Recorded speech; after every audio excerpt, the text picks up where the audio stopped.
Okay. Dan selamat, since the title of your presentation is in English. Oke, siap.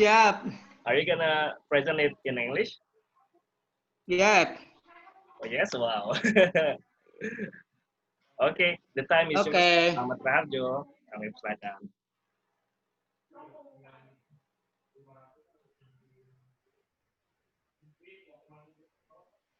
Oke, aku kembali share PPT. Ya, share PPT. Bisa?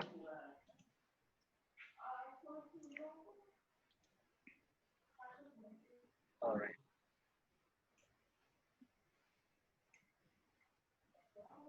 Sip. Ya, sudah masuk dong. Silakan.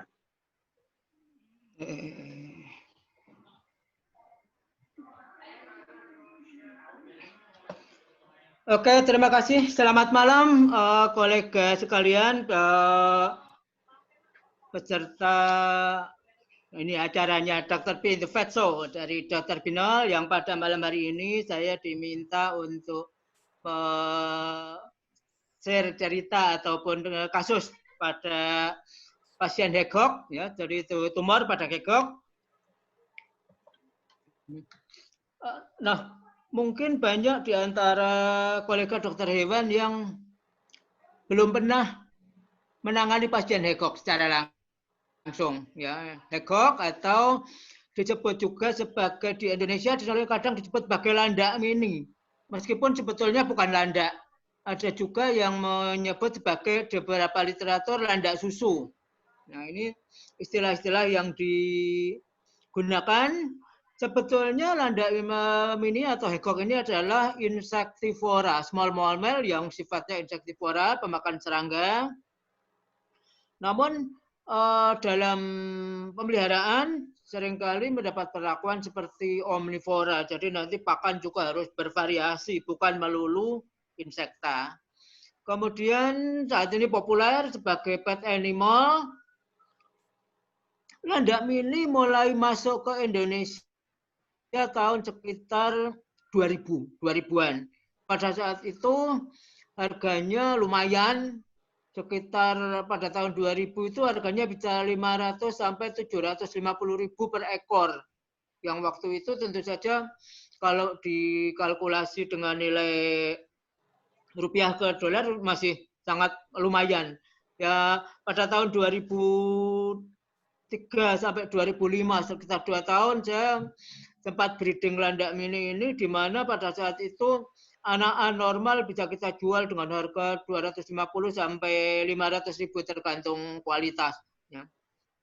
Kemudian juga di Indonesia ada komunitas pecinta landak mini. Ya, ini menamakan diri Heli Hegok Lover Indonesia. Ya, jadi ada banyak komunitas pecinta hewan eksotik, salah satunya Heli. Ya, nanti. Kemudian tumor merupakan salah satu kasus yang sering ditemukan pada hegok-hegok berusia tua. Nah, batasan usia tua hegok berapa sih? Nah, ini nanti kita pelajari lagi. Di dunia ada banyak spesies hegok, ada lebih dari sekitar 8 atau spesies, ya. Jadi cukup banyak spesiesnya. Namun yang umum dipelihara hanya 2, terutama yang dari Eropa dan dari Madagaskar atau Afrika. Ini Athaleric albiventris. Di Indonesia yang populer Athaleric. Ukurannya lebih mungil, karakternya lebih less agresif dibanding yang Europe. Ya. Kemudian sebelum kita masuk ke kasus penyakitnya, kita pelajari sedikit tentang anatomi dan fisiologi hegok, ya. Kalau kita lihat anatomi eksternal hegok, hegok ini sejak saat dilahirkan sudah memiliki duri. Jadi begitu lahir keluar dari rahim induknya, duri-duri ini masih lentur. Kemudian dalam beberapa menit, ketika anak yang baru lahir ini disentuh, duri itu langsung bisa bereaksi berdiri. Bahasa Jawanya jegrak, ya, seperti kondisi ini langsung berdiri seperti ini. Nah, kemudian akan tumbuh makin lebat. Mata pada saat lahir masih merem, kira-kira pada usia sekitar 10-12 hari nanti baru mulai melek. Ini yang unik adalah bentuk moncong yang seperti babi, ini yang menjadikan penamaan hedgehog ya dari bentuk moncongnya. Kemudian bentuk kaki juga kalau dilihat sekilas seperti kaki babi. Mata lebih ke mata insektivora. Telinga cukup besar, terset jauh, kemudian duri hanya tumbuh pada area punggung, dari atas kepala sampai punggung, sedangkan di bagian lain ditumbuhi rambut yang lebih lembut, termasuk area perut, kaki. Ekor pendek, kemudian area moncong, rambut lebih pendek. Kemudian yang unik dari sisi anatomi adalah bahwa hedgehog memiliki muskulus yang di sini digambarkan dengan warna pink dan warna ungu serta warna biru. Ini menggambarkan muskulus-muskulus yang berfungsi untuk melindungi diri. Ya, jadi dengan memiliki muskulus ini, hedgehog dapat menggulung tubuhnya, membentuk bola sampai seluruh kaki, ekor, kepala tidak ada yang kelihatan. Bentuknya betul-betul berupa bola duri. Nah, dalam kondisi seperti itu, kalau disentuh, dia akan menggerakkan muskulus ini sehingga duri itu akan dapat menusuk jari atau tangan kita yang menyentuh. Ya, jadi nanti dalam kondisi menggulung kita harus hati-hati supaya tidak tertusuk oleh duri hedgehog ini. Kemudian untuk internal anatomi secara umum mirip insektivora seperti mirip juga rodentia, namun demikian karena sifat pencernaannya yang insektivor, hedgehog tidak memiliki sekum. Organ yang lain untuk pernafasan dari lubang hidung sampai pulmo, pencernaan dari mulut, lambung sampai anus dan sebagainya secara umum identik dengan mamalia yang lain. Kemudian di fisiologi yang harus dipahami, yang pertama ini karena nanti juga terkait kasus-kasus penyakit yang sering kita hadapi atau ditemukan di lapangan. Tentunya kita harus memahami pertama hedgehog ini adalah hewan nokturnal yang aktif pada malam hari. Sehingga overhandling pada siang hari dapat menyebabkan stres psikis yang mempengaruhi daya tahan tubuh atau sistem imun dan dapat menginduksi munculnya gangguan-gangguan kesehatan. Nah, di sifat nokturnal ini otomatis dalam husbandry-nya termasuk pemberian pakan harus disesuaikan. Pemberian pakan diberikan banyak pada sore dan malam hari. Kemudian untuk average lifespan di alam usia harapan hidup hanya sekitar 3-5 tahun. Ya, usianya cukup pendek untuk ukuran pet. Namun di captivity ada yang dapat mencapai 10 tahun. Dari pengalaman saya memelihara hedgehog bertahun-tahun dulu, usia terlama yang pernah saya miliki 8 tahun. Namun rata-rata 5-6 tahun sudah wassalam alias meninggal. Kemudian untuk berat badan dewasa. Berat badan dewasa pada Afrikan atau Eteleric jantan berkisar 500 sampai 600 gram. Jadi hanya kira-kira setengah kilogram. Sedangkan pada yang spesies Eropa lebih besar. Lebih berat sekitar 800 sampai 1200. Rata-rata 1 kilogram. Betina untuk yang Afrikan sekitar 250 sampai 400. Sedangkan yang Eropa 400 sampai 800. Jadi untuk yang Eropa kira-kira beratnya 2 kali lipat dari yang Afrika. Suhu rektal, temperatur rektal berkisar 36,1 sampai 37,2 derajat Celcius. Nah, ini data ini penting bagi mamalia. Kita sebagai dokter perlu memahami adanya misalnya demam atau hipotermia sehingga bisa diketahui dari range temperatur tubuh normal. Sexual maturity betina matang seksual pada usia 2-3 bulan. Jadi ternyata matang seksualnya sangat cepat.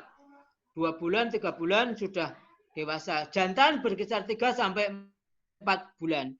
Sehingga kasus kejadian Hegok yang inbreeding, kawin sedarah antar saudara, ini sering terjadi karena ketidakpahaman owner atau pemilik tentang sexual maturity. Anak usia sampai 3 bulan belum dipisah antara jantan dan betina. Begitu masuk usia 3 bulan, jantan mulai birahi, betinanya sudah birahi lebih dulu, otomatis sering terjadi perkawinan antar saudara. Birahi, interval siklus birahi 4 hari sekali. Nah, sehingga ketika mengawinkan Hegok dengan mencampurkan Hegok jantan dan betina selama 5 hari, biasanya sudah terjadi perkawinan. Karena kalau kita tidak tahu kapan dia birahinya, ketika kita campur selama 5 hari, otomatis melewati 1 siklus birahi dan akan terjadi perkawinan.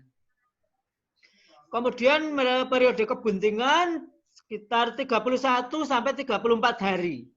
Rata-rata 32 hari, jadi juga cukup pendek seperti kelinci, usia kebuntingannya sekitar 1 bulan lebih beberapa hari. Jumlah anak seperkelahiran berkisar 1-6 ekor. Dari pengalaman rata-rata 3-4 anak.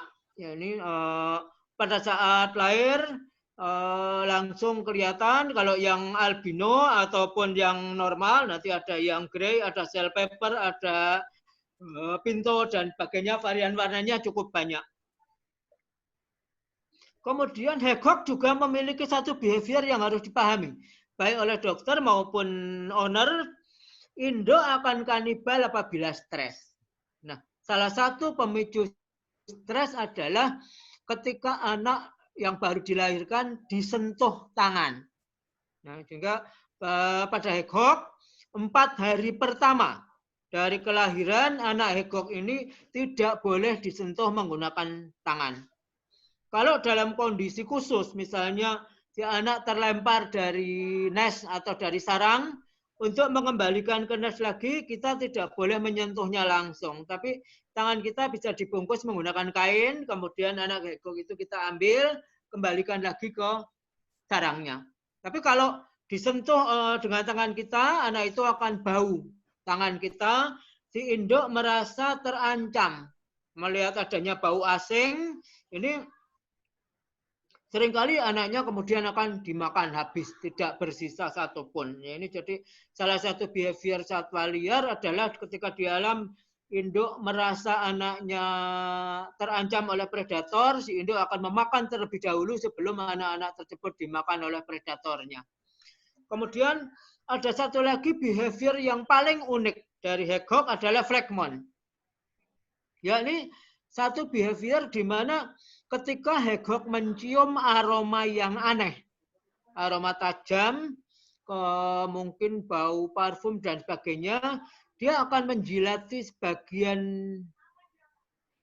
lateral dari pinggang sambil mengeluarkan busa dari mulutnya dalam jumlah banyak selama beberapa menit.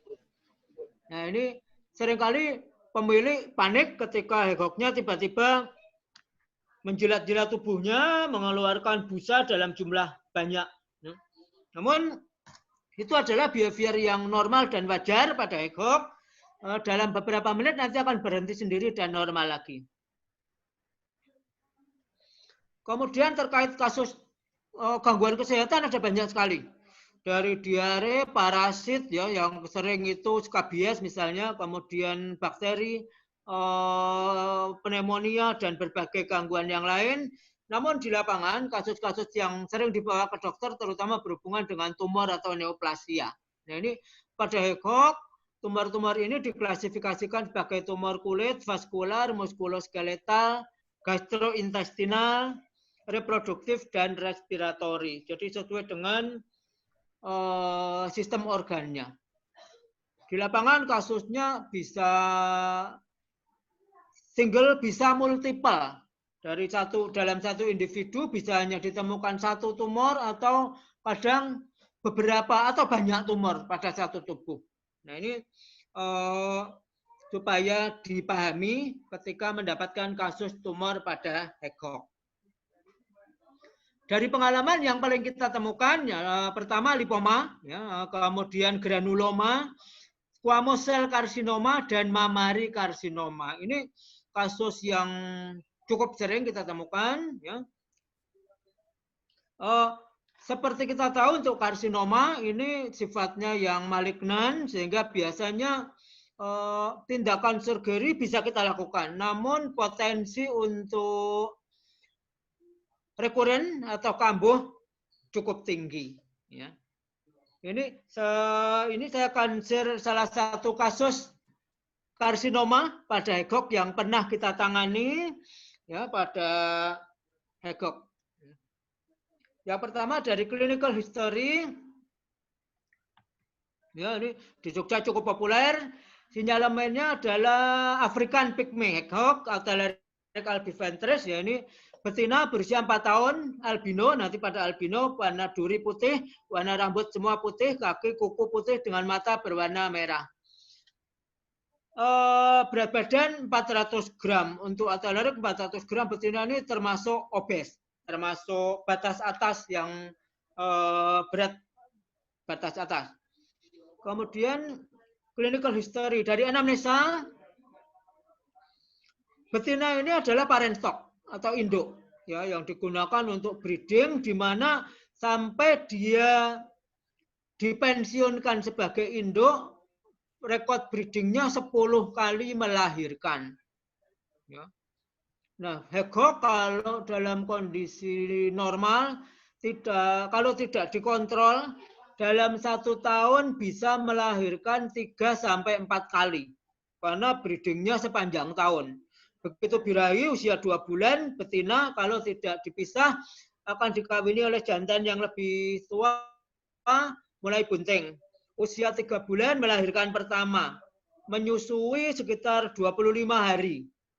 Begitu anaknya mandiri, 5-7 hari, sekitar 5-6 hari kemudian birahi lagi dan bisa langsung terjadi perkawinan lagi dan menghasilkan kebuntingan lagi. Jadi kira-kira bisa 2 bulan sekali. Kalau ada jeda, kira-kira 2-3 bulan sekali. Sehingga dalam 1 tahun bisa melahirkan 4-5 kali. Kalau tidak dikontrol. Ya. Kemudian setahun terakhir, jadi sejak usia 3 tahun sudah dipensiunkan, tidak melahirkan lagi. Kemudian diet yang diberikan oleh owner adalah ulat Hongkong dan cat food. Ya. Ini di para penggemar Hecock memang cat food lebih favorit dibanding dog food sebagai pakan Hecock. Kemudian penemuan klinis ditemukan adanya benjolan pada area perut. Awalnya diduga bunting lagi, tapi pemilik juga tidak yakin karena sudah cukup lama tidak dicampur dengan pejantan, tapi kok perutnya membesar. Kemudian juga setelah ditunggu sampai 2 bulan tetap tidak melahirkan. Nah, pemilik makin penasaran. Benjolannya makin besar tapi tidak melahirkan, ya semakin besar. Akhirnya kontak saya, janjian untuk dibawa ke klinik dan untuk dilakukan pemeriksaan klinis. Nah, dari hasil pemeriksaan fisik ya kita temukan body scoring condition terhitung normal, cenderung sedikit gemuk ya. Kemudian ditemukan pembesaran massa di inguinal, regio-inguinal dengan diameter 1,5 kali 3 cm. Ini di area inguinal kiri. Kemudian pada saat pemeriksaan fisik yang lain, ketika membuka mulut juga menemukan benjolan lagi di dalam rongga mulut. Di dalam langit-langit mulut dengan diameter yang lebih kecil, 1 kali sekitar 0,5 cm. Nah ini pada saat dibawa ke klinik, secara fisik kondisi masih bagus, nafsu makan juga masih normal. Kemudian dilakukan pengambilan sampel darah. Nah ini koleksi sampel darah pada Hegok ternyata gampang-gampang susah karena ketika dipegang biasanya langsung menggulung. Salah satu tip untuk mengambil sampel darah pada Hegok adalah dengan cara memegang kaki belakang, kemudian Hegoknya diposisikan digantung. Ya, jadi Hegok digantung dengan dipegang sisi kaki belakangnya gini. Kemudian kita mengambil dari sampel darah dari vena savena, dari sisi belakang femur, menggunakan jarum ukuran 26G atau minimal 24 atau 25-26G. Jadi yang kecil karena pada beberapa individu venanya juga kecil sehingga kalau pakai jarum yang lebih besar lebih sulit. Volume bisa kita ambil kira-kira 0,2 sampai 0,25 ml sudah cukup untuk pemeriksaan darah. Hasil pemeriksaan darah ini dibandingkan dengan data di Delaney 2000, gambarannya semua dalam kondisi normal. Kemudian dari hasil pemeriksaan fisik, ukuran, palpasi, konsistensi, dan sebagainya, benjolan tersebut diduga tumor. Nah, kita menduga tumor, namun belum yakin. Kemudian karena benjolannya semakin membesar, juga pemilik menghendaki benjolannya dioperasi saja. Karena yakin tidak bunting, kemudian minta dioperasi saja dengan segala resikonya. Nah, kemudian treatment, kita lakukan treatment surgical ya untuk mengangkat benjolan dengan pembiusan menggunakan ketamin silasin. Ketamin silasin untuk Hegok, dosis yang direkomendasikan untuk misalnya menurut Carpenter itu berkisar 5 sampai 20 mg per kilogram berat badan. Sedangkan silasin direkomendasikan dengan dosis 0,5 sampai 1 mg per kilogram berat badan. Pada kasus ini saya menggunakan ketamin dengan dosis 10 mg dan silasin 0,5 mg per kilogram berat badan diinjeksikan secara intramuskuler. Respon cukup cepat, dalam hitungan beberapa menit setelah injeksi, Hegok sudah terkapar, terbius, dan bisa dilakukan tindakan-tindakan selanjutnya. Kemudian massa yang diduga tumor kemudian dipreparasi. Boleh dibuka, jaringan dipreparasi, tumornya diangkat, kemudian sebagian jaringan tumor ini kita kirim ke laboratorium mikroanatomi, departemen anatomi ya, mikroanatomi FKUGM untuk pembuatan preparat histopatologi. Kemudian luka operasi di treatment menggunakan antibiotika. Kita waktu itu chloramphenicol injek dan topikal. Ya, jadi untuk yang chloramphenicol injek menggunakan dosis 25 mg per kilogram berat badan dan topikalnya menggunakan chloramphenicol cream yang diaplikasikan secara topikal.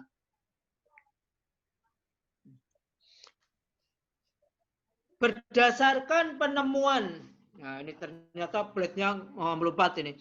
Berdasarkan gross finding, ya ini massa yang diangkat, ini dari inguinal dan juga heart plate, ini jaringan, bentuk jaringan, konsistensi memang benar menyerupai tumor.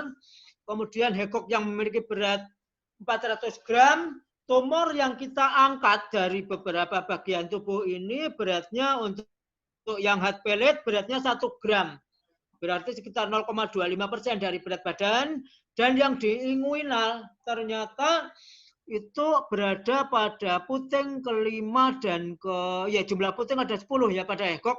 Puting kelima dan keempat. Jadi 2 puting itu terlibat, beratnya 20 gram. 5% dari berat badan. Jadi kalau kita hitung berat tumornya itu sudah 5,25% dari berat badan, tentunya persentase yang sangat tinggi untuk ukuran tumor. Nah, dengan ukuran besarnya ini, tumor yang di inguinal bahkan sudah merusak puting kelima. Puting kelima sisi sebelah kiri. Jadi mamai glandula mamai sebelah kiri, yang nomor 5 sudah rusak. Kemudian lesi lain tidak ditemukan selain tumor. Ya, ini sebelum dilakukan surgery kita mengetahui posisi tumor ini pada, jadi ini puting ke-5, kemudian 4, 3, 2, 1. Puting pertama berada posisinya di antara aksilar, kaki depan kanan dan kiri. Jadi berada di area sini pertama, kemudian pectoral ini yang kedua, ini pectoral lagi yang ketiga, inguinal ada keempat dan kelima. Jadi total ada 5 pasang. Nah, ini penjualannya banyak sekali ya. Kemudian yang di area mulut ketika dibuka posisi tumornya seperti ini. Nah, pasca surgery setelah diangkat ya, kemudian ke luka operasi dijahit. Kemudian juga ini setelah dijahit. Kemudian yang di head pellet karsinomanya ini kita klaim, kemudian dipotong, setelah itu di-cotter karena posisi dan areanya sulit sekali untuk dilakukan penjahitan, sehingga kemudian setelah dipotong kita cotter menggunakan cotter elektrik sehingga tidak sampai tidak terjadi perdarahan. Ini tumor yang telah dipotong. Kemudian hasil penemuan secara histologis ya. Ternyata jaringannya adalah squamous cell carcinoma berdasarkan hasil pemeriksaan mikroskopik. Nah, di salah satu seksi ya untuk yang mamari, sel pada karsinoma, pada squamous cell carcinoma ini bahkan telah ya merusak ini ya puting dan glandula mamai ke-5 kiri, kemudian juga berdiferensiasi membentuk cabang-cabang yang tidak beraturan dalam jumlah yang banyak, ya. Serta juga ditemukan banyak jaringan ikat. Kemudian ada eosinophilic cytoplasma ya, kemudian juga keratin. Nuklei ini juga berbentuk oval dan vesikular dengan 1 atau 2 prominent nukleoli. Mitosis infrequent ya, ini jadi ini gambaran mikroskopisnya pada yang head pellet karsinoma ya. Jadi kita melihat banyak sekali sel tumor di sini ya. Selain jaringan fibrous connective tissue ya, atau jaringan ikat jaringan mengkapsulasi dari jaringan tumornya. Kemudian ini juga jaringan ikat, kemudian sel tumornya, kemudian juga ini diperbesar ya, kita bisa melihat sel-sel tumornya di area, kemudian fibrosnya ini ya. Ini juga untuk head pellet proliferation, ini dari sel-sel tumornya.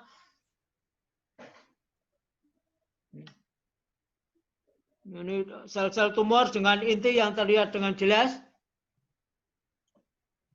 Kemudian untuk yang mamari juga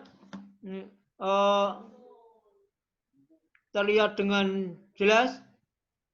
Nah, jaringan ikat dan jaringan tumornya bisa ini pada alveoli mamari ya, serta jaringan ikat.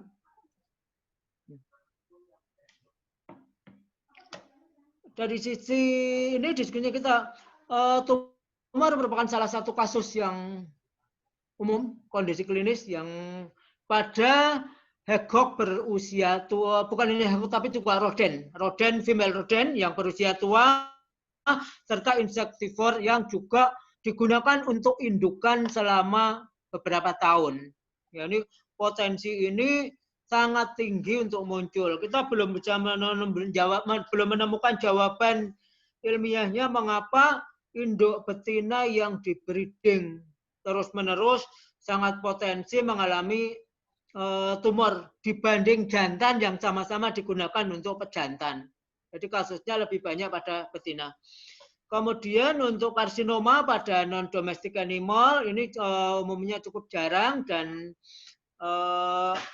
juga namun pernah dilaporkan di hedgehog ya, misalnya Montali, Smith and Hubbard, kemudian merupakan turunan dari sel epitel dari berbagai organ. Jadi kenapa tadi ada yang kulit, ada yang gastrointestinal, ada yang respirasi dan sebagainya, itu ternyata dari sel-sel organ yang berdiferensiasi kemudian menjadi tumbuh menjadi sel tumor karena adanya trigger atau pemicu. Atau sering juga disebut pemicu sel kanker atau kemudian untuk mammary karsinoma lebih mudah didiagnosanya karena biasanya pertumbuhannya lebih cepat, kemudian juga misalnya di tempat-tempat tertentu lebih mudah dideteksi. Pemeriksaan fisik dengan palpasi ini juga bisa mengetahui ukuran, konsistensi, ya, termasuk kalau di glandula mamai kita bisa membedakan mamai yang terlibat dan yang tidak terinfeksi. Biopsi pada area benjolan ini menjadi salah satu metode diagnosa yang akurat untuk mengetahui apakah tipenya benigna atau malignan. Ya, ini jadi namun demikian misalnya kita juga menggunakan FNA untuk mengetahui. Nah pada kasus ini karena begitu datang setelah diperiksa kita menyatakan diduga tumor, pemilik menghendaki segera dioperasi, malam itu kita operasi langsung. Namun jaringan tumornya baru kita kirim ke laboratorium. Kemudian pada kasus ini didiagnosa didasarkan pada pemeriksaan fisik, ya, penemuan tumor yang progresnya cukup cepat, ada regio mamari dan head serta pemeriksaan histopatologi, ya, penemuan histopatologi yang akurat menemukan karsinoma, squamous cell karsinoma. Kemudian untuk yang head di oral cavity, ya ini baru ditemukan pada saat setelah dianestesi dibuka, ya. Kemudian kalau pada yang di mamai langsung kelihatan. Untuk yang head ini juga posisinya lebih sulit baik pada saat pemeriksaan fisik maupun operasinya. Apalagi hedgehog ini seringkali kalau dibuka mulutnya tendensi menggulung tubuhnya maupun menggigit. Ya, ini menjadi pemeriksaan menjadi lebih sulit. Kemudian juga behavior yang menggulung ini, ya, pemeriksaan mulut menjadi lebih sulit. Kemudian ukuran yang kecil juga belum membuat organ lain bermasalah, juga tidak langsung terlihat. Pada penanganan kasus ini, bagian tersulit adalah menghitung volume ketamin dan silasin secara akurat. Karena berat badan yang kecil membutuhkan volume yang sangat kecil juga. Sehingga pada kasus ini kita melakukan pengenceran baik ketamin maupun silasin yang kita encerkan menggunakan aquabides sehingga didapat volume yang cukup akurat, diukur menggunakan foot 1 mili, namun isinya, zat aktifnya juga akurat sesuai dengan berat badan pasiennya.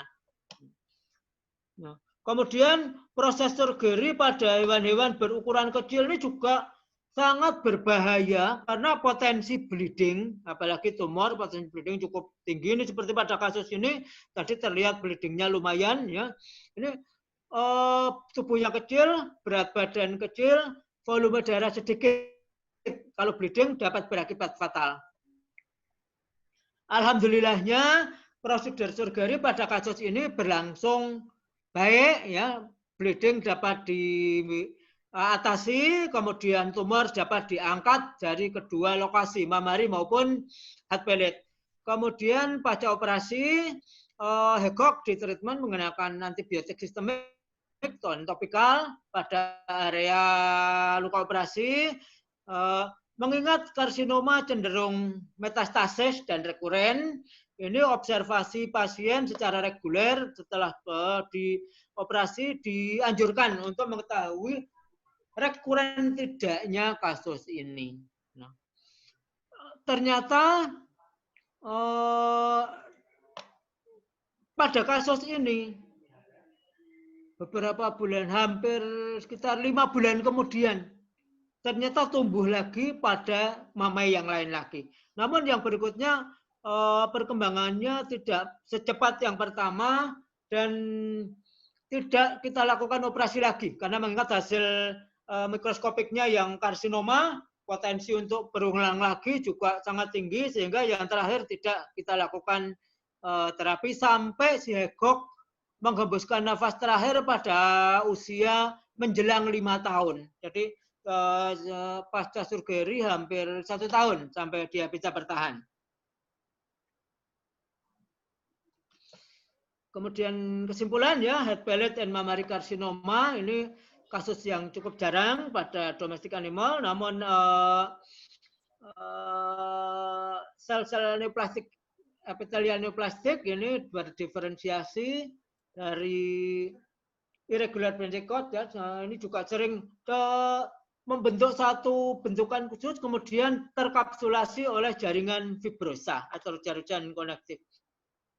Diagnosa didasarkan gejala klinis, pemeriksaan fisik, dan histopatologi.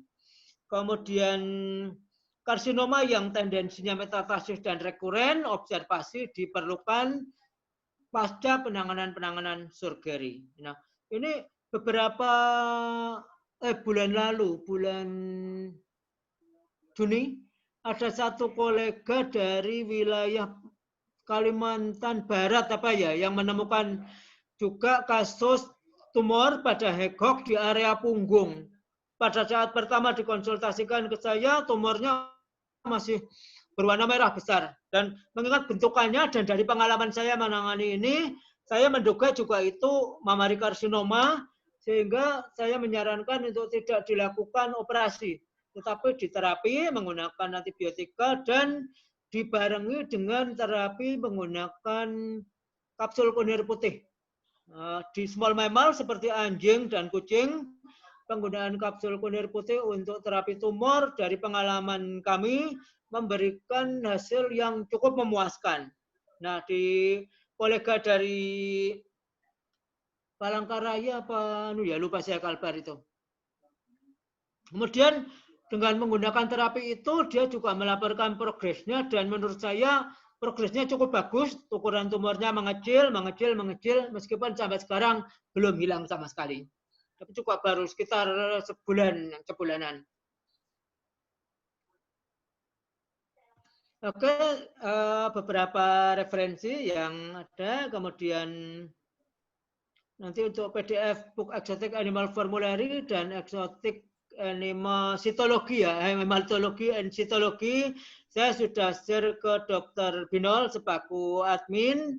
Nanti kalau peserta ada yang menghendaki silakan kontak Dr. Binol dari sini. Terima kasih, Dr. Nol. Waktu saya kembalikan ke Dr. Binol. Ya, terima kasih banyak, Dr. Slamet. Ya. Oke, bila ini stop end screen dulu.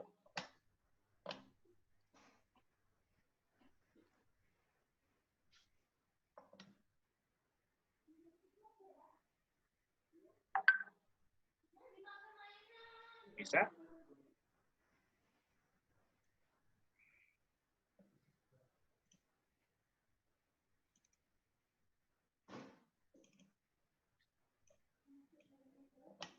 Oke, baik. Sebelum kita masuk ke sesi diskusi, Selamat pasti juga haus ya, habis jawab-jawab. Oke, kita simak dulu pariwara berikut ini. Dokter boleh istirahat dulu sebentar.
Oke, kita masuki sesi diskusi kolega semuanya.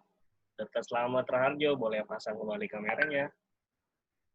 Oke, siap. Oke, baik. Selama sekitar 15 sampai 20 menit ke depan, co-host saya, kolega Dr. Putra, sudah siap? Halo, Dok Slamet. Suaranya kurang besar, Dok. Kedengaran. Halo, Dok Put. Halo. Oke, silakan Dr. Putra. Oke, ya.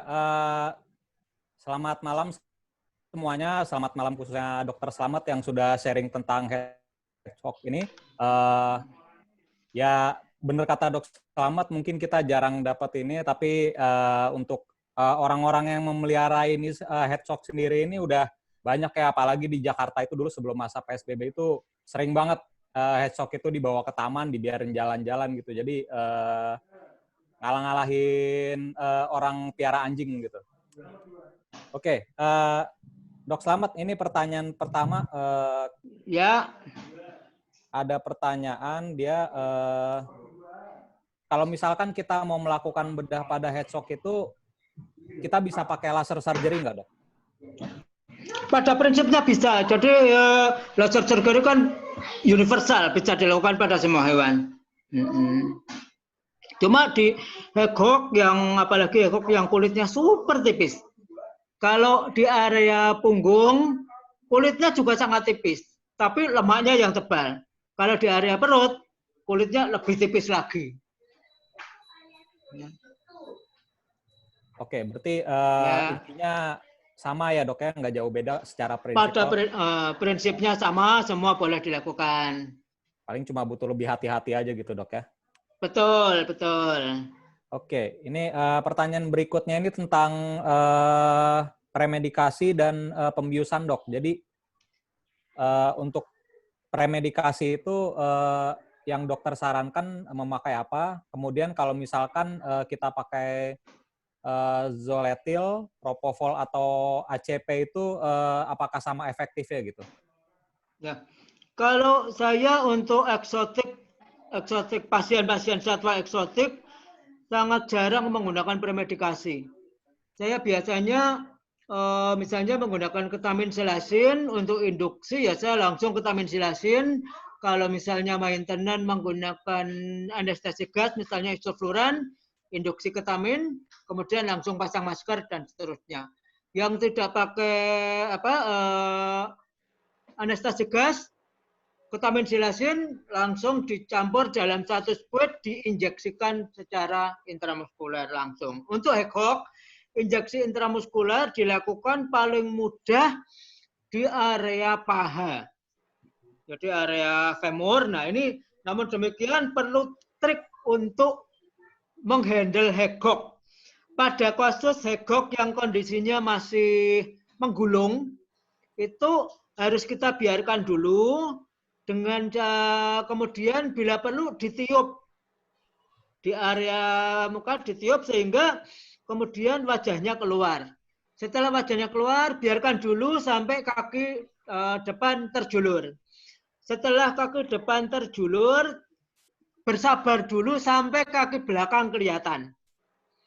Setelah kaki belakang kelihatan, baru tangan kita misalnya ini hegoknya, tangan kita masukkan dari depan.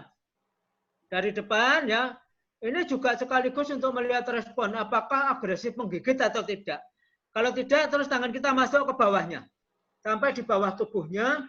Kemudian kalau sudah sampai di perut, baru kita angkat pelan-pelan. Setelah terangkat, kemudian baru kaki belakang kita menggunakan tangan satunya kita pegang. Begitu kaki belakang terpegang, langsung kita lepaskan. Nah, sampai kemudian kita gantung. Dengan posisi tergantung seperti ini, dia tidak bisa menggulung. Kalau kaki belakang digantung dan direntangkan. Jadi bukan cuma digantung saja, tapi direntangkan ke arah kanan dan kiri. Jadi dua kaki yang seperti ini direntangkan menuju agak lebar, sehingga tubuh tidak bisa menggulung.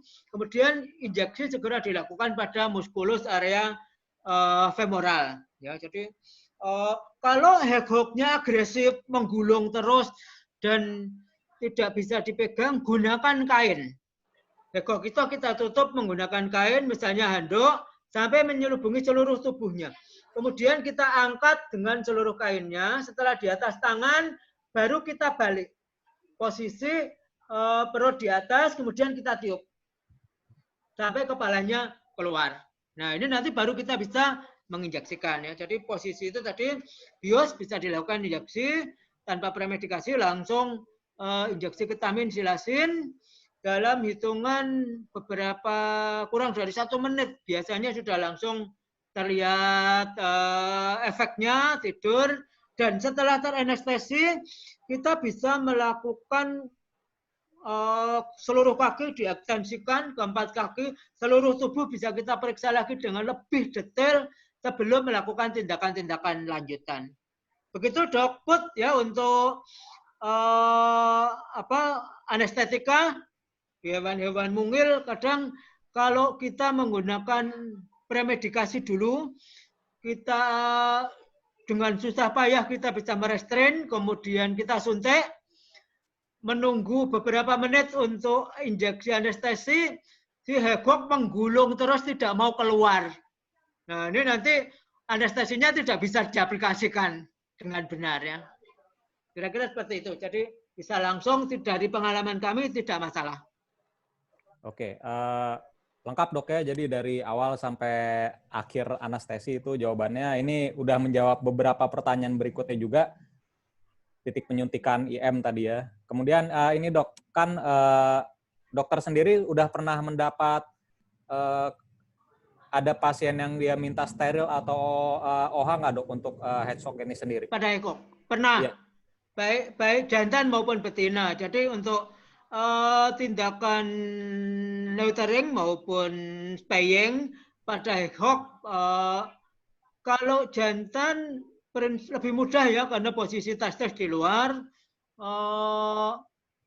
Prinsipnya hampir seperti sterilisasi pada kucing jantan. Namun posisi testis pada hegok berada di inguinal, di antara 2 kaki belakang. Dan ukuran testis dibanding besar tubuhnya, proporsinya sangat besar. Hampir mirip seperti babi. Kita kalau melihat testis babi kan dibanding ukuran tubuhnya sangat besar. Karena kadang bahkan pada babi dibandingkan dengan sapi yang berat ukuran tubuhnya lebih besar, testis babi bisa lebih besar dari testis sapi. Nah di hegok ternyata juga demikian, ukurannya lebih besar, sehingga otomatis kadang insisi bisa sampai 1 cm untuk bisa mengeluarkan testis, terutama pada yang sudah dewasa. Ya. Kalau pada kucing, bahkan kalau yang usia di 5-6 bulan, kadang kita insisi 0,5 cm, testis sudah bisa kita tekan, kita dorong keluar. Tapi di hegok, begitu sudah di atas 3 bulan, testisnya cukup besar, insisi sekitar 1 cm. Dengan kondisi itu, kadang kita terpaksa harus memberikan jahitan, meskipun hanya 1 atau 2 jahitan. Kalau insisi di bawah 0,5, di bawah 1 cm, misalnya 0,5 cm, tidak perlu dijahit. Jadi setelah tes dikeluarkan, dikasih sudah aman, dimasukkan deteksi antibiotika, kemudian tunika dartos diposisikan lagi, diklem. Deteksi antibiotika lagi, masukkan skrotum, diklem lagi pakai arti klem, biarkan beberapa detik, tidak usah dijahit. Dalam hitungan 1-2 hari sudah pertautannya sudah sangat bagus. Ya. Kemudian kalau pada betina ini prinsipnya juga sama seperti pada kucing. Uterus juga bikornu, hanya karena ukuran tubuh yang kecil, kita membutuhkan peralatan yang juga ukurannya relatif kecil. Jadi misalnya artery clamp, kemudian needle holder, jarum, dan sebagainya. Untuk benang, untuk hegok saya biasanya menggunakan 4-0. Atau untuk wilayah tertentu 3-0. Jadi prinsipnya sama seperti exotic animal lain dan juga small animal. Pembiusan, prosedur operasinya membuka perut juga sama. Proses setelah teranestesi bisa kalau dari linea alba berarti rebah dorsal, rambut dicukur, sterilisasi, draping, kemudian insisi, kulit, insisi fasia, kemudian insisi muskulus, baru menemukan uterus, ovari, dan bagian-bagian yang harus diangkat. Kira-kira begitu, Dok Put? Oke, terus kita lanjut lagi nih, Dok. Kan misalkan kita udah selesai OH untuk headstock nih. Headstock yang udah kita OH ini apakah dia bisa memperkecil kemungkinan dia terkena tumor, Dok? Seperti untuk apa kalau tadi? kucing kan. Jadi kalau apakah OH ini bisa memperkecil kemungkinan kena tumor pada headstock? Karena kayak kucing kan kadang kalau di OH itu dia bisa menekan resiko tumor payudara gitu, Dok. Nah, justru dari pengalaman yang pernah saya tangani, hegok betina yang dilakukan sterilisasi, begitu dia dipensiunkan dari tugasnya sebagai induk, kemudian langsung dilakukan sterilisasi, sampai usia harapan hidupnya, yang pertama usia harapan hidupnya bertambah.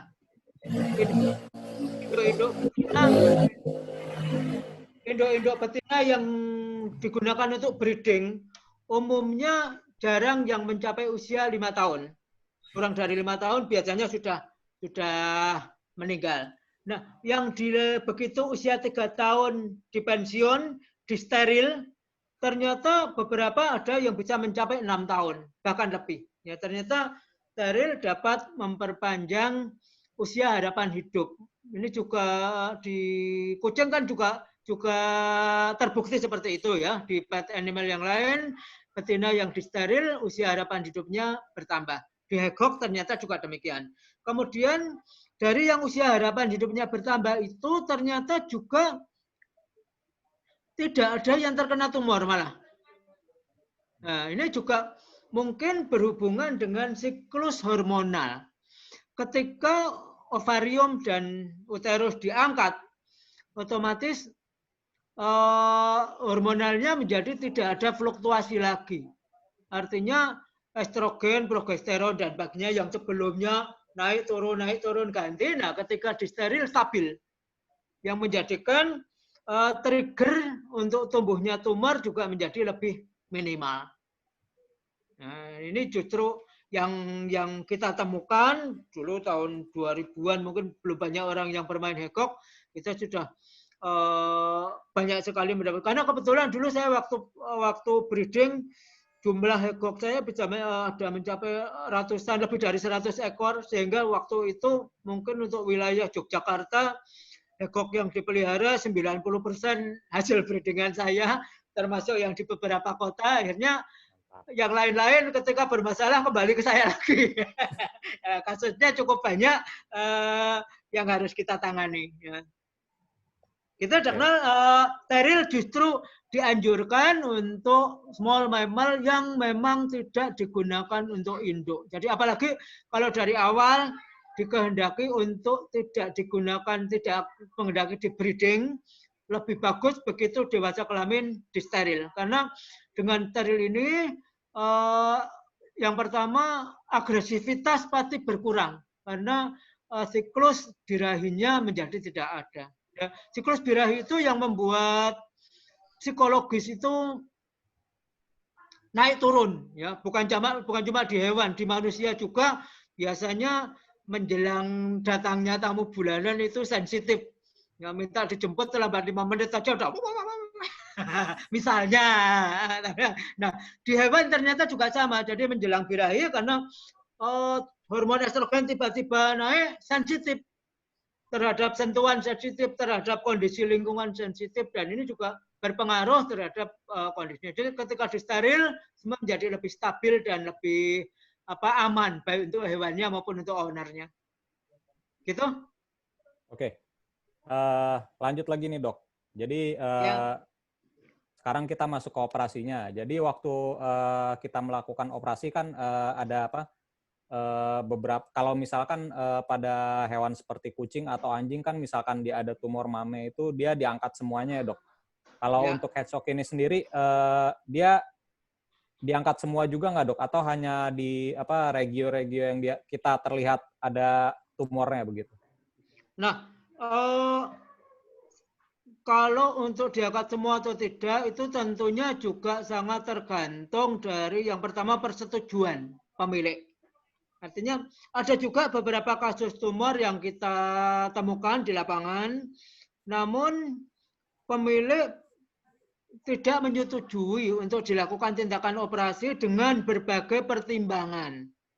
Salah satunya biaya, ya, biasanya. Karena meskipun ukuran tubuhnya kecil, tapi karena tindakan operasi pada hewan kecil beresiko tinggi, ini juga membuat biaya operasinya juga tidak murah. Ya. Otomatis kadang di negara kita masih banyak klien yang ketika mengobatkan hewan-hewan peliharaannya ketika bermasalah dengan kesehatan, kemudian biaya pengobatannya lebih tinggi dari harga beli hewannya, seringkali mundur. Nah, ini di sini nanti peran kita sebagai dokter hewan juga dibutuhkan, diperlukan untuk selalu memberikan client education tentang tanggung jawab moral seorang klien terhadap hewan-hewan peliharaannya. Tapi kalau misalnya klien tetap tidak mau, ya bagaimana lagi? Kita juga tidak mungkin mengerjakan tindakan penanganan pasien tanpa persetujuan oleh klien atau misalnya melakukan operasi tapi kliennya tidak mau membayar misalnya. Nah, jadi itu tentunya harus disepakati antara dokter dan klien, kemudian baru dilakukan tindakan. Kalau pada kasus multiple tumor ditemukan di beberapa lokasi yang tentunya prosedur operasinya menjadi lebih panjang, juga kalau kita akan angkat semua, kita harus memberikan pertimbangan, keuntungan, kerugian, serta faktor resiko yang muncul. Ya, jadi dari faktor risiko yang muncul, nanti klien sudah memahami dari awal tentang risiko yang mungkin akan terjadi pada pasien yang dilakukan tindakan tersebut. Sehingga kalau misalnya ternyata pada proses surgery tidak bertahan, klien dari awal sudah memahami tentang risiko itu. Ya, jadi prinsipnya itu kesepakatan dengan klien. Kalau klien tidak sepakat, ya kita belum melakukan tindakannya. Gitu, Dok. Oke. Jadi kita udah selesai nih, misalkan operasinya sudah dok. Ya. Kemudian untuk pasca operasi sendiri, dokter ada misalkan pilihan-pilihan obat apa aja yang dikasih, misalkan apakah painkillernya, kemudian kalau misalkan butuh kemoterapi, dan terakhir apakah dokter pernah memakai obat-obatan herbal nggak untuk headstock ini sendiri, dok? Oke. Ya, oke. Jadi untuk tindakan terapi pasca operasi, nah tindakan ini tentunya menjadi satu pertimbangan, perlu dilakukan pertimbangan yang secara menyeluruh. Kita yang pertama mempertimbangkan kondisi pasien. Setiap individu itu akan memiliki kondisi yang berbeda-beda. Tentunya termasuk misalnya hasil pemeriksaan darah penting dilakukan sebelum kita melakukan tindakan operasi, salah satunya untuk mengetahui kondisi atau fungsi organ seperti hepar, ginjal, dan sebagainya. Sehingga ketika ada abnormalitas-abnormalitas itu, pemberian terapi pasca operasi kita bisa menyesuaikan dengan kondisi si pasien. Nah, ini di sini menjadi dasar pemilihan obat apa yang akan kita gunakan. Yang kedua, umur. Umur pasien juga akan menjadi pertimbangan. Umur muda dengan umur tua, tentunya pemilihan obat yang akan kita gunakan juga kita pertimbangkan. Sama-sama antibiotika, kita tahu level potensi dari antibiotika tersebut. Ya, sama-sama broad spectrum, tapi ada misalnya ampicillin, amoxicillin dengan enrofloxacin misalnya. Tentunya enrofloxacin levelnya lebih tinggi. Nah, sehingga kalau pada hewan-hewan pasien muda kita sudah menggunakan enrofloxacin, suatu saat dia bermasalah lagi, dokter yang lain mengobati akan lebih bingung pakai antibiotik apa lagi nih, kemarin udah pakai yang paling tinggi misalnya, seperti itu. Yang ketiga, range dosis yang harus kita gunakan. Range dosis ini kita harus selalu mengacu pada literatur. Ya, sesuai dengan literatur yang ada. Di literatur biasanya range dosis dari sekian sampai sekian. Ya. Misalnya untuk enrofloxacin untuk HECOG misalnya range dosisnya 5 sampai 15 mg per kilogram berat badan. Nah, kalau usianya masih muda tentunya kita menggunakan dosis semakin mendekati batas bawah. Tapi semakin tua semakin mendekati batas atas karena semakin tua potensi terjadi resistensi juga semakin tinggi, ya. Ini juga beberapa pertimbangan. Kemudian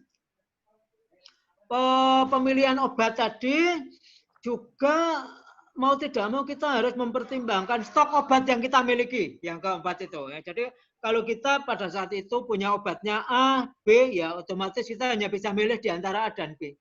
Kecuali kalau pasien itu langsung dibawa pulang, kita bisa membuatkan resep baik untuk pengobatan per oral maupun topikal yang obat tersebut bisa dibeli langsung oleh klien di apotek. Ya. Kemudian terkait aplikasi obat untuk hewan-hewan yang eksotik yang berukuran kecil, saya prefer menggunakan obat secara injeksi karena ataupun obat-obat sediaan injeksi, baik diberikan untuk injeksi maupun diberikan secara per oral. Ini obat cair ini akan lebih mudah kita bagi menjadi volume yang lebih kecil dibanding tablet. Ya, misalnya HECOG dengan berat 400 gram, ya 0,4 kilogram. Kalau misalnya kita menggunakan amoxicillin misalnya, satu pakai dosis 10 mg, kalau berat dihitung 0,4 berarti kita membutuhkan sekali minum 4 mg. Kalau tabletnya 500 mg, kita harus membagi satu tablet menjadi 60 bagian. Itu sangat sulit. Tapi kalau kita menggunakan obat sediaan injek, ya, lebih mudah. Dari sediaan 10%, 100 mg per mililiter, kalau kita butuhnya 4 mg, kalau untuk 10 injeksi berarti 4 kali 10, 40 mg. 40 mg kita tinggal ngambil 0,04 ml obat injek. Ya. Kemudian bisa kita encerkan menjadi volume misalnya 0,5 ml total. Nah, 0,5 ml yang sudah kita encerkan itu isinya tetap 40 mg. Kalau kita bagi 10, berarti 0,05. Untuk sekali injeknya 0,05 atau diminumkan juga bisa 0,05. Sehingga penghitungan volumenya menjadi lebih mudah dan lebih akurat dibanding sediaan tablet. Aplikasinya pun lebih mudah. Kalau sediaan cair tadi untuk meminumkan tinggal diteteskan di mulut, lalu diinjeksi, tinggal diinjeksikan ke bagian sesuai dengan yang kita inginkan. Bisa subkutan, bisa intramuskuler, dan sebagainya. Kemudian yang terakhir tadi penggunaan obat-obat lain seperti kemoterapi untuk exotic animal saya jarang sekali, bahkan belum pernah menggunakan. Namun untuk herbal, saya menggunakan ada 2 herbal yang saya gunakan untuk eksotik maupun small animal. Yang pertama binahong, ekstrak daun binahong maupun daun binahong kering serbuk. Ya, kebetulan binahong ini dulu sempat saya teliti beberapa kali, baik binahong segar yang diaplikasikan untuk pengobatan luka iris, kemudian binahong kering yang ditumbuk, kemudian dibubuk, kemudian dibuat salep juga untuk luka kulit, kemudian binahong yang diekstraksi, kemudian dibuat krim untuk aplikasi topikal juga, semua untuk pengobatan luka iris. Ternyata hasilnya sangat bagus. Setara bahkan secara mikroskopis perkembangan kesembuhan luka dari pengamatan di sel fibroblast, kemudian kolagen itu bahkan lebih bagus daripada kontrol yang diobati menggunakan salep kloramfenikol pada saat itu. Ya, ini mengindikasikan binahong memiliki kemampuan pengobatan untuk luka kulit yang cukup bagus. Karena kita punya data ilmiahnya, kami gunakan itu sebagai salah satu obat yang juga selalu tersedia di klinik kami untuk pengobatan-pengobatan topikal maupun peroral. Yang kedua, kapsul kunir putih. Kapsul kunir putih ini juga kami gunakan terutama untuk kasus-kasus tumor geriatrik yang potensi kalau dioperasi resikonya terlalu tinggi.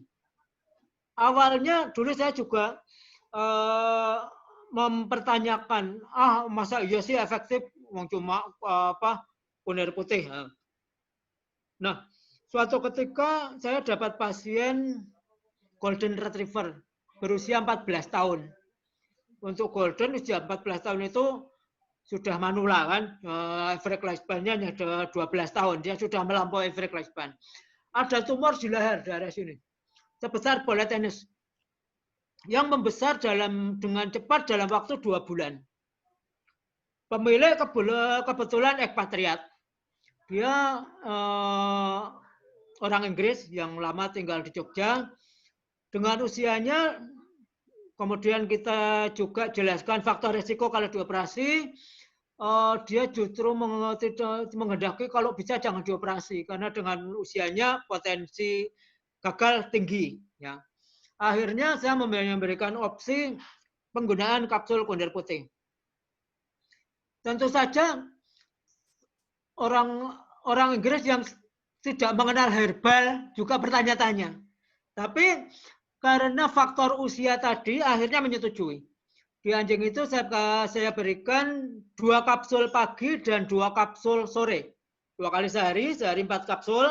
Kapsul kunir putih bisa kita beli di apotek dimanapun ada itu. Kemudian saya minta melaporkan kondisi perkembangannya setiap 2 minggu. Di minggu keempat, orang itu datang ke klinik membawa anjingnya. Cerita bahwa sangat terkejut bahwa dalam waktu 4 minggu ukuran tumor yang di area dekat vena jugularis dan arteri karotis itu sudah mengecil sampai ukurannya sekitar bola pingpong. Dari sebelumnya sebesar bola tenis mengecil dari bola pingpong. Nah, saya juga karena itu juga pengalaman pertama, wah ternyata potensinya bagus sekali ini untuk penanganan tumor. Nah, kemudian saya minta untuk dilanjutkan. Sehingga sampai di minggu ke-8 hampir tidak teraba lagi. Di minggu ke-8 datang lagi ke klinik membawa anjingnya, kita cek hampir tidak teraba. Setelah itu malah klien cerita, sekarang seluruh keluarga saya minum kapsul kunir putih. Dia cerita, padahal sebelumnya tidak pernah menggunakan. Tapi saya untuk pencegahan hanya, dia kebetulan juga usianya sudah 70-an ya, ekspatriat 70-an dan menyatakan, saya sudah 2 minggu minum ini, ternyata efeknya untuk fisik saya lebih bugar. Dia merasa bilangnya seperti itu. Nah, itu 2 herbal yang saya gunakan.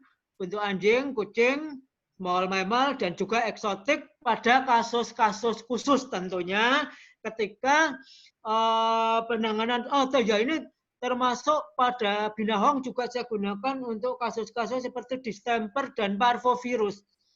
Ternyata hasilnya juga memberikan persentase kesembuhan yang lebih tinggi daripada yang tidak diberi kedua binahong. Ya, ini cuma sekedar sharing aja penggunaan herbal. Kita sebagai dokter tentunya tetap berpegang dasar utama pada pengobatan medis.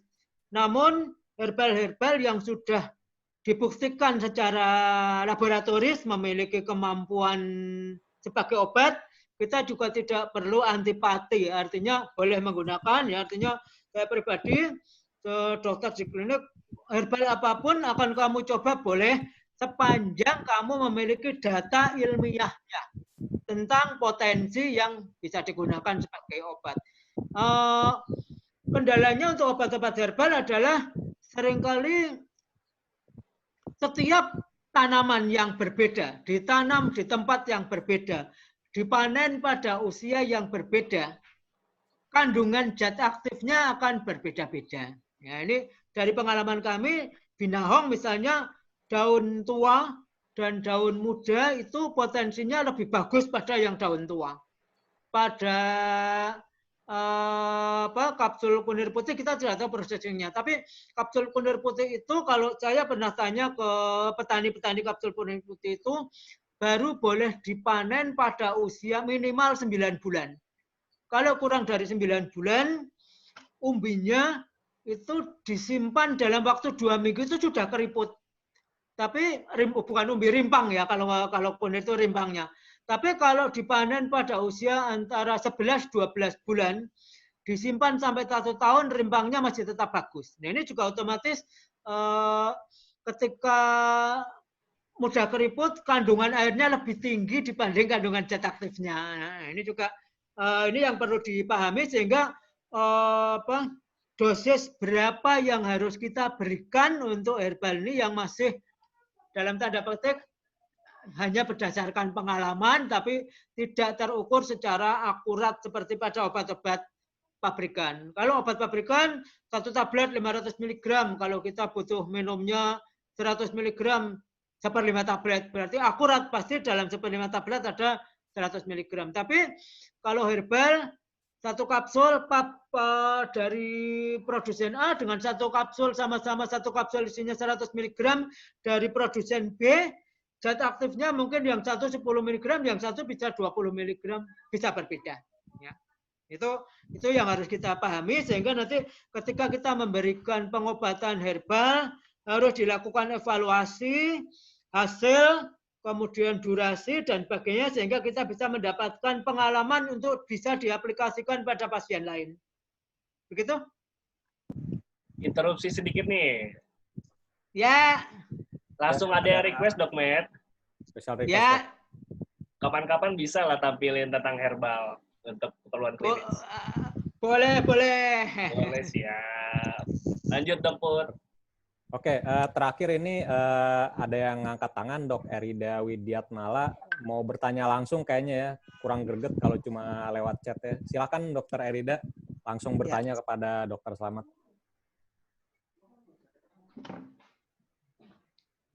Silakan.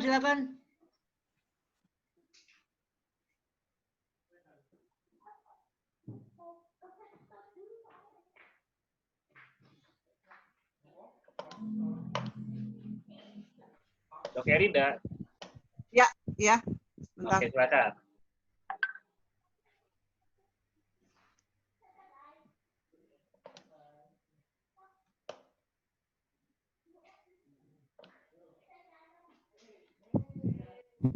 Ya.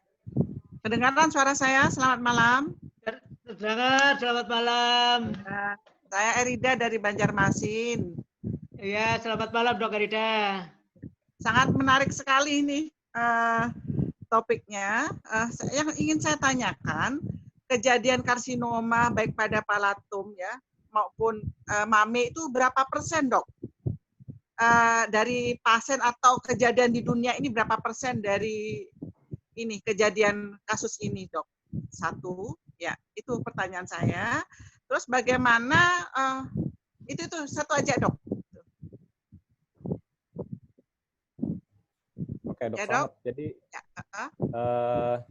dari pasien Dok Slamet berapa persen yang dia itu tumor gitu?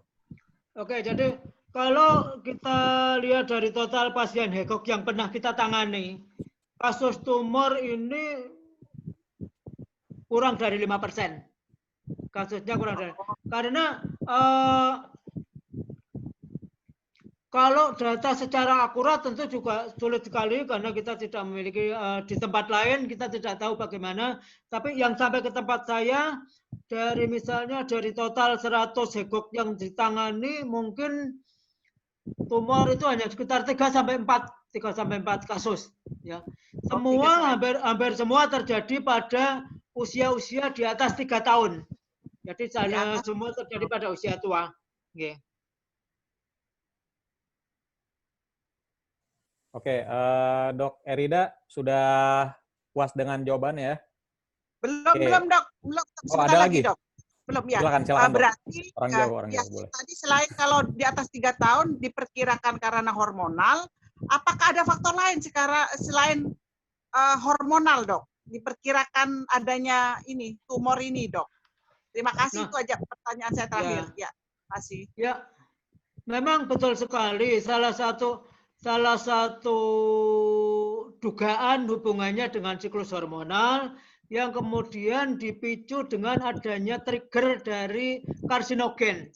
Nah, karsinogen ini yang kita tidak tahu dari berbagai pakan yang diberikan. Saya menduga beberapa kasus berhubungan dengan pakan, terutama jangkrik.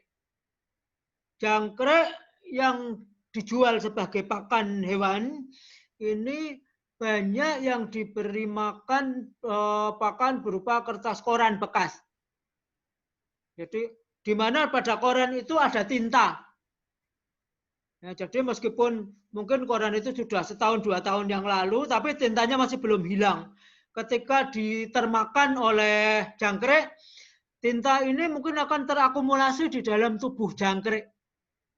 Nah, ketika jangkriknya dijual, dibeli, diberikan untuk EGOK, termakan, kemudian tintanya terserap dalam usus, di dalam tubuh EGOK akan terakumulasi dan bisa jadi menjadi trigger atau bersifat karsinogen yang kemudian menyebabkan munculnya tumor pada EGOK ini. Ini hanya dugaan saya karena kita belum memiliki data yang lebih akurat tentang etiologi atau trigger yang sebetulnya. Karena kadang ketika kita melakukan anamnesa, pemilik juga tidak selalu bisa memberikan satu data yang akurat tentang manajemen pemeliharaan, tentang pakan, tentang kapan mulai muncul kasusnya, berapa lama, dan begini itu.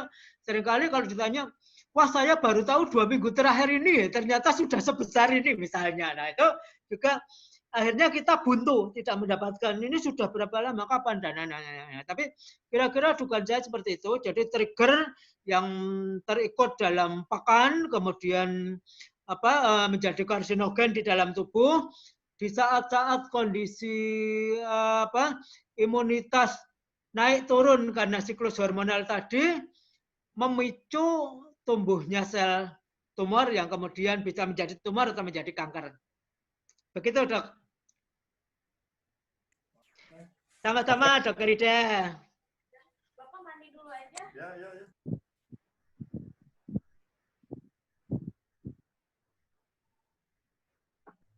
Oke, Dr. Binol, gimana untuk sesi tanya jawabnya cukup ya? Iya, sudah semakin malam nih, Dr. Putra. Dr. Slamet ini juga pasti butuh istirahat. Oh ya, sebentar. Ini saya lihat ada pertanyaan tentang pada surgery boleh nggak diberi infus ini ya? Ini tadi siapa yang tanya? Saya tambahkan dikit ya. Jadi infus pada prinsipnya apalagi kalau kita melakukan surgery yang membuka rongga perut itu akan menyebabkan shock hipovolemik. Jadi infus itu wajib pada semua pasien apapun. Pemberiannya infus selain fungsinya untuk meminimalisir terjadinya dehidrasi, fungsi yang paling pokok dari infus adalah untuk menetralkan pH darah. Supaya tidak terjadi asidosis atau alkalosis, sehingga obat yang kita berikan dapat memberikan efek maksimal.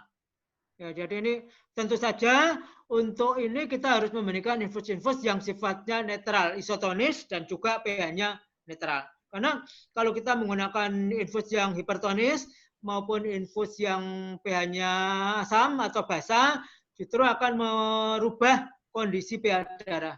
99% obat yang kita gunakan hanya efektif bekerja pada kondisi pH darah normal. Ketika pH, jadi sekitar 6,5 sampai 7,5. Di atas 8, di bawah 6, obat itu akan inaktif. Sehingga misalnya 100 mg yang kita injeksikan, kalau pH darahnya tidak sesuai, mungkin hanya 5 sampai 10 mg yang bisa bereaksi sebagai obat. Akhirnya potensi obat itu tidak tercapai atau ambang efikasi tidak tercapai. Pada prinsipnya infus boleh dan bisa diberikan pada semua pasien sesuai dengan indikasinya. Matur nuwun, Dok Final, tambahan saya itu. Ada satu lagi nih, Dok Selamat. Dari Dokter Pu, karena jauh ya, dari Malaysia nih. Oh, oke. Kalau dokter jauh-jauh dari Malaysia. Terima kasih Dok Pu, dia menanyakan gut load yang disarankan untuk pakan yang akan diberikan ke hedgehog. Apa tadi? Gut load, makanan yang diberikan untuk menjadikan pakan hedgehog yang disarankan. Oh ya, jadi untuk manajemen pakan hedgehog ya ini atau diet ini memang penting sekali karena kalau kita salah memberi pakan hedgehog sangat rentan mengalami obes. Begitu sudah obes, potensi mengalami gangguan kesehatan sangat tinggi sehingga kita harus memberikan diet yang betul-betul seimbang. Jadi untuk pakan yang direkomendasikan untuk hedgehog adalah untuk di luar negeri ada pakan hedgehog komersil. Baik bentuknya juga seperti dog food atau cat food. Ini nanti kalau di Indonesia sangat jarang saya menemukan itu. Nanti biasanya menggunakan cat food atau dog food. Biasanya saya merekomendasikan sekitar setengah 1 sampai 1 sendok makan per hari. Jadi kemudian dikombinasi dengan pemberian serangga. Serangga bisa mealworm, jangkrik, kemudian termasuk cacing tanah juga bisa diberikan. Tidak harus setiap hari. Minimal 2 sampai 3 kali per minggu. Jumlahnya kalau untuk mealworm idealnya tidak lebih dari 8 biji per ekor per hari. Jadi saya biasa memberikan antara 5 sampai 8 ulat hongkong atau mealworm per ekor per hari. Kemudian asupan protein lain yang bisa diberikan dengan memberikan telur rebus. Telur ayam atau telur puyuh direbus. Kemudian kita potong-potong menjadi beberapa bagian kecil yang diberikan untuk per ekornya. Kemudian buah-buahan juga direkomendasikan. Sepotong kecil jeruk, sepotong kecil apel, sepotong kecil melon, sepotong kecil pisang, boleh diberikan secara berkala, tidak harus setiap hari. Ya, ini ternyata buah-buah juga cukup disukai, terutama buah-buahan ini penting sebagai sumber vitamin. Baik vitamin C sebagai antioksidan maupun vitamin-vitamin lain, vitamin A dan beberapa vitamin lainnya. Ini beberapa menu pakan yang saya rekomendasikan untuk hedgehog. Kemudian jumlah atau volume pakan yang kita berikan itu harus kita amati. Kalau kita memberikan pakan misalnya yang sudah kita racik tadi, ada cat food atau hedgehog food, kemudian tambah mealworm, tambah buah, kita tempatkan dalam satu wadah kucul, semangkok kecil, kita berikan. Kalau pakan ini dilahap habis dalam waktu kurang dari 5 menit, indikasi bahwa pakan yang kita berikan masih kurang volumenya. Kalau habis dalam waktu 30 menit sampai 1 jam, pakan yang kita berikan volumenya ideal. Tapi kalau lebih dari 6 jam tidak habis, berarti pakan yang kita berlebih. Nah, dengan kondisi itu kita bisa mengukur untuk besok berapa volume pakan yang akan kita berikan. Pemberian pakan untuk hegok-hegok muda saya berikan 2 kali sehari. Sore, siang, dan sore, atau sore dan malam. Untuk yang dewasa saya biasanya sekali sehari. Sore atau malam hari. Jadi itu jumlah dan tip untuk diet untuk hegok yang biasa saya berikan pada saat saya dulu memelihara hegok. Dan dengan trik tersebut dulu hampir tidak ada hegok yang obes. Karena hegok untuk hegok pet kalau sudah terlanjur obes, mau tidak mau harus dilakukan selain diet ketat, juga harus olahraga. Olahraganya salah satunya dengan menggunakan wheel atau model kincir seperti yang digunakan untuk hamster. Jadi nanti hegok harus dimasukkan gitu, roda itu berputar, hegok mau tidak mau bergerak terus di situ, bisa 15-20 menit, nanti durasinya bisa diperpanjang sampai membakar kalorinya dan lama-lama berat badannya bisa berkurang. Begitu, Dokter. Siap. Oke, karena sudah pukul 20.47, dan selamat besok ngajar ya. Siap. Sama Eva. Ya. Oke. Masih lah. Baik, sebelum kita akhiri, mumpung masih ada waktunya sedikit, dan mohon maaf untuk kolega semua yang belum bisa dijawab pertanyaannya, nanti bisa komunikasi dengan Dok Mer secara langsung ya. Oke, sebentar sebelum penutup.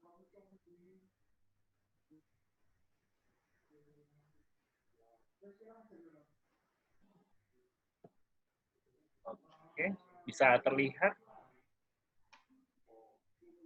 Sebentar, ada masalah sedikit. Oke.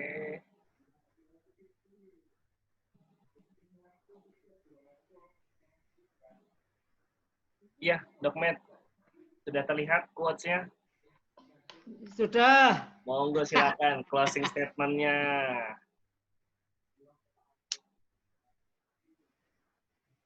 Monggo Dok, selamat. Closing statement. Ya, ini ya memang kita harus seperti air siap membasahi seluruh lingkungan kita. Artinya ketika kita memiliki ilmu, kita harus selalu mengamalkan ilmu yang kita miliki. Ya, kita miliki untuk lingkungan masyarakat sekitar. Namun juga kita harus menjaga supaya tidak menyebabkan bencana.